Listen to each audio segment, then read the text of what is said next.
Akala mo simpleng prutas lang ito na madalas mong makita sa palengke, sa bakuran o sa hapagkainan.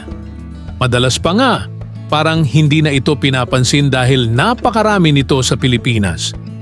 Pero alam mo ba na ang saging ay isa sa pinakakahangahangang prutas sa mundo?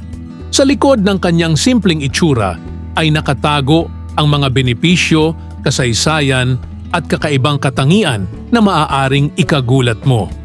Kaya bago ka muling kumain ng saging, alamin mo muna ang mga bagay na ito. Sa unang tingin, parang ordinaryong pagkain lang ang saging. Madali itong balatan, malambot kainin at kayang ibusog ang sikmura kahit walang kanin. Ngunit sa totoo lang, ang saging ay isang natural na energy booster.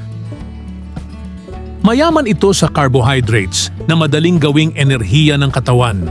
Kaya hindi nakapagtataka kung bakit maraming atleta ang kumakain ng saging bago o pagkatapos ng laro.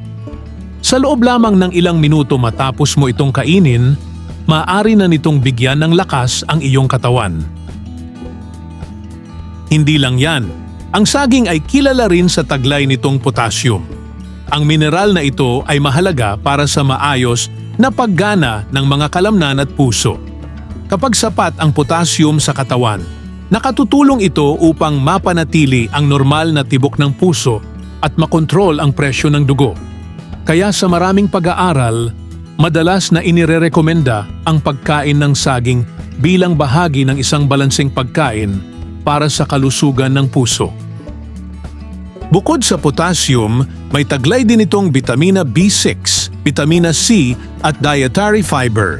Ang bitamina B6 ay mahalaga sa paggawa ng red blood cells at sa paggana ng utak. Samantala, ang bitamina C naman ay kilala sa pagpapalakas ng immune system. Ang fiber naman ay tumutulong sa maayos na paggalaw ng bituka, kaya nakatutulong itong maiwasan ang constipation. Sa madaling salita, ang simpleng saging ay parang isang maliit na pakete ng mahahalagang nutrisyon. Pero alam mo ba na hindi lang ang bunga ng saging ang kapaki-pakinabang? Maging ang ibang bahagi ng halaman nito ay ginagamit din sa iba't ibang paraan.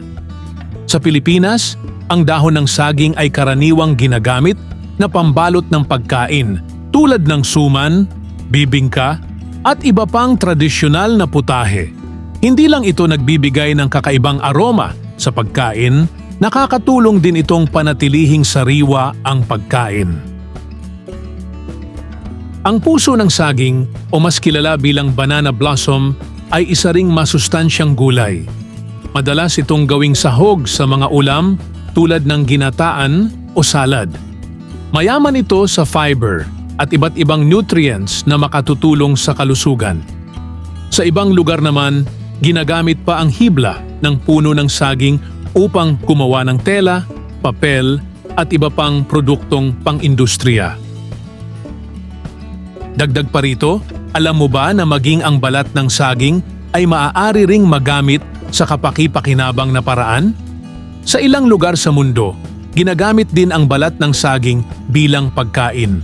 Kapag niluto ng maayos, maaari itong gawing sangkap sa iba't ibang putahe dahil mayroon din itong taglay na fiber at ilang nutrients. Bukod sa pagkain, may mga taong gumagamit din ng balat ng saging bilang natural na pampaputi ng ngipin.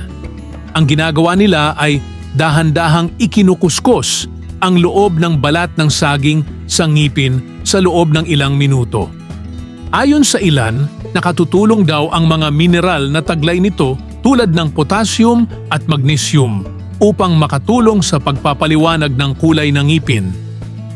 Bagamat hindi ito kapalit ng regular na pagsisipilyo at tamang dental care, isa itong simpleng natural na paraan na sinusubukan ng ilang tao upang mapanatiling malinis at maliwanag ang kanilang pagnangiti. Isa pang nakakagulat na katotohanan tungkol sa saging ay ang dami ng uri nito. Sa Pilipinas pa lamang, mayroong saba, lakatan, latundan, senyorita, at marami pang iba. Bawat isa ay may kanya-kanyang lasa, laki, at gamit. Ang saba, halimbawa, ay madalas gamitin sa pagluluto tulad ng banana Q, turon o minatamis na saging. Samantalang ang lakatan at latundan ay karaniwang kinakain bilang panghimagas. At kung pag-uusapan ang kasaysayan, matagal nang kasama ng tao ang saging. Pinaniniwala ang isa ito sa mga unang prutas na nilinang ng tao sa tropikal na bahagi ng mundo. Dahil madaling itanim at mabilis mamunga, naging mahalagang pagkain ito sa maraming komunidad sa loob ng libu-libong taon. Ngunit kahit napakarami ng benepisyo nito, madalas pa rin itong binabaliwala dahil sa pagiging karaniwan. Kapag mas mahal o mas bihira ang prutas, mas napapansin ito ng tao. Samantalang ang saging, dahil madaling makita at abot kaya, parang nawawala ang halaga nito sa paningin ng marami. Pero sa totoo lang, kung susuriin mo ang nutrisyon, gamit at kahalagahan nito sa kasaysayan, mapapaisip ka na hindi pala ito basta simpleng prutas lamang. Isa itong mahalagang bahagi ng pagkain at kultura sa maraming bansa, lalo na sa Pilipinas. Kaya sa susunod na makakita ka ng isang pirasong saging sa mesa o sa palengke, tandaan mo ito.